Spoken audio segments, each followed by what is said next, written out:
Abraham का connection परमेश्वर के साथ देखो कैसा था। वो भेंटों को चढ़ाता था, दशमांश देता था, प्रार्थना करता था वेदी बनाकर। 8 आयत में लिखा, जेनेसिस 12 उसकी 8, वहां से आगे बढ़ के वो पहाड़ पे आया जो बेतेल के पूर्व की ओर अपना तंबू उस पर खड़ा किया, जिसके पश्चिम की ओर बेतेल, पूरब की ओर ए है। वहां भी उसने यहोवा के लिए एक वेदी बनाई और यहोवा से प्रार्थना की। वहां भी मतलब जहां जाता था वो वेदी बनाता था, जहां जाता था वो प्रार्थना करता था। रिलेशनशिप आज सबसे बड़ी प्रॉब्लम यह है, आज हम अंधेरे में इसलिए हैं क्योंकि हम सुन नहीं पा रहे हैं कि प्रभु क्या चाहता है, हम क्या करें। कंफ्यूज इसीलिए हैं, मालूम नहीं हम क्या करें। बिजनेस नहीं चल रहा, मालूम नहीं कि हम क्या करें, ये करें कि कोई और करें। रीजन क्या है? क्योंकि जब आपका पर्सनल रिलेशन प्रभु के साथ नहीं होगा तब तक आप परमेश्वर की आवाज और अपने व्यक्तिगत बुलाहट को नहीं समझ पाएंगे। इसीलिए आप अपनी मां से जितना मर्जी प्यार करें, लेकिन जब आपको अपना पेट भरना है तो आपकी मां खाए और आपका भर जाए, ऐसा नहीं हो सकता। आपको अपना पेट ही भरना पड़ेगा अगर आपको भूख से निजात दिलवानी है तो। वचन कहता है हर व्यक्ति अपना ही बोझ स्वयं उठाएगा। अगर आपको हील होना है तो दवाई आपको खानी है, प्रार्थना आपको करवानी है। आप मेरी बात समझ रहे हैं? जब एक व्यक्ति का पर्सनल रिलेशन परमेश्वर के साथ नहीं है, वो कैपेबल नहीं है अगुवाई के कि परमेश्वर क्या चाहता है उसकी जिंदगी में। अगर उसकी मदर का रिलेशनशिप प्रभु के साथ अच्छा है तो वो प्रार्थना करके उसको स्थिर कर लेती है, प्रार्थना करके उसको गाइड करती रहती है और वो गिरता नहीं है। पर अभी भी डिलीवरेंस उसकी लाइफ में नहीं है, क्योंकि परमेश्वर ने आदम को अपने साथ पर्सनल रिलेशनशिप में रहने के लिए बनाया था। इसीलिए वचन कहता है कि परमेश्वर शाम को ठंडे समय में वाटिका में जब आता था तो आदम के साथ अपने समय को व्यतीत करता था। और जब आदम ने पाप किया और परमेश्वर वहां पे आए तो आदम वहां नहीं था। और प्रभु ने कहा, आदम तू कहाँ है? उसने कहा, प्रभु मैं नंगा था, मैं डर गया, जब तू आया तो मैं छुप गया था। परमेश्वर ने कहा, किसने बताया तू नंगा है? क्या तूने वो फल खाया है जो मैंने खाने के लिए मना किया था? जब आप प्रभु के साथ सेपरेट हैं, आप प्रार्थना में नहीं हैं, आप सहभागिता में हम क्यों नहीं हैं? क्योंकि वर्ल्ड हावी है।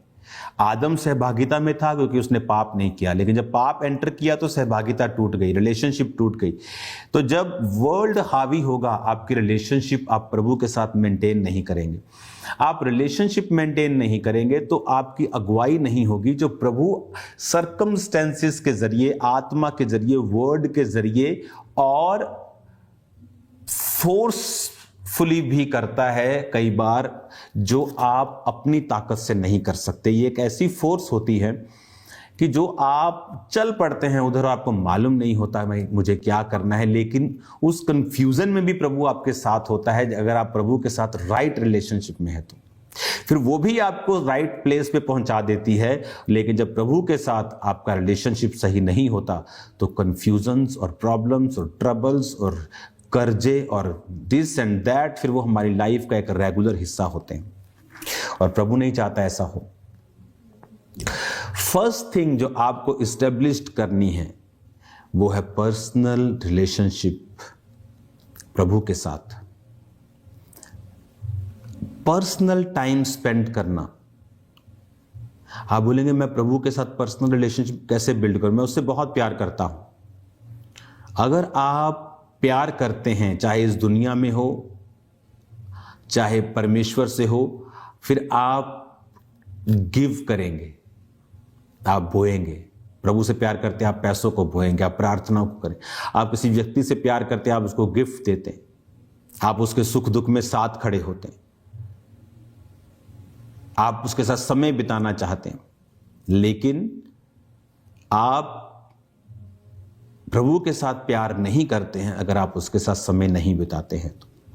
ये निशानी है।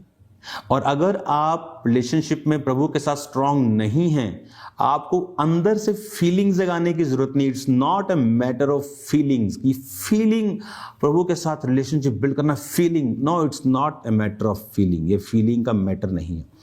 Just spend time with God and his word. उसके साथ रोज समय बिताएं, दिल करे ना करे, डाउट हो दिमाग में, होगा काम नहीं होगा, प्रभु जीवित, उस एनी डाउट, जब मैं परमेश्वर में, आप बहुत से डाउट होते थे, लेकिन प्रभु के साथ समय बिताएं। सडनली धीरे धीरे आपको आदत पड़ जाएगी। फिर सडनली होगा एकदम, लेकिन धीरे धीरे जब चलना शुरू होंगे फिर एकदम से सडनली होगा। एकदम से सडनली एकदम से नहीं होगा, लेकिन आप धीरे धीरे चलते जाएंगे, then suddenly something will happen. कुछ बिग वे आपके लिए ओपन होगा, समथिंग मिरेकलस आपकी लाइफ में कुछ घटनाएं होंगी, आपको मालूम होगा, ओह मेरा प्रभु के साथ रिलेशनशिप है, ये इससे मैं बच नहीं सकता था, लेकिन मैं बचा, मैं परमेश्वर में, मैं, इसका मतलब मैं, ओके परमेश्वर है। आपको तब कॉन्फिडेंस आएगा। दाऊद ने गोलियत को मारने से पहले प्रभु ने उसको अलग अलग शेर और भालू को मरवाया। दाऊद को कॉन्फिडेंस था कि अगर मैं उनको मार सकता हूं, मैं इसको भी मार सकता। बट वो भी कॉन्फिडेंस एक रिजल्ट था, एक असर था परमेश्वर के साथ संबंध का, जो उसके साथ प्रभु के थे। अगर आप प्रभु के साथ रोज समय बिताएंगे, आपका रिलेशनशिप स्ट्रांग नहीं, आपको अंदर से फील नहीं आता, आपको अंदर से फील जगाने का जरूरत नहीं है। आपको रोज समय व्यतीत करना है प्रार्थना में, वचन में, वर्शिप में, every day every day every day every day. और आपको मालूम भी नहीं होगा कि सडनली कुछ देर के बाद आपका प्रभु के साथ एक स्ट्रांग रिलेशन होगा। चीजें मूव कर रही होंगी, काम करनी शुरू कर रही होंगी, वही बिजनेस, वही फाइनेंस, वही परिवार काम कर रहा है, थिंग्स आर वर्किंग आउट, अपने आप चीजें हो रही हैं, फ्लो चल पड़ा है, और ये रिजल्ट होगा प्रभु के साथ संबंधों को कायम करने का। आज हम संघर्ष इसलिए कर रहे हैं क्योंकि हम अपना मेजर काम नहीं कर रहे हैं। बाइबल का हर महान हीरो, एक उसकी लाइफ में ये आदत 101% होगी, 100% नहीं। प्रभु के साथ राइट रिलेशनशिप, गलती की, रिलेशनशिप नहीं छोड़ा। शाऊल और दाऊद में क्या फर्क था? बाप दाऊद का बड़ा था, फिर भी वो माफ हुआ। रिलेशनशिप प्रभु के साथ रिलेशन बनाओ, संबंध बनाओ, उसके साथ बैठो, टाइम स्पेंड करो, सेम नहीं रहेंगे आप।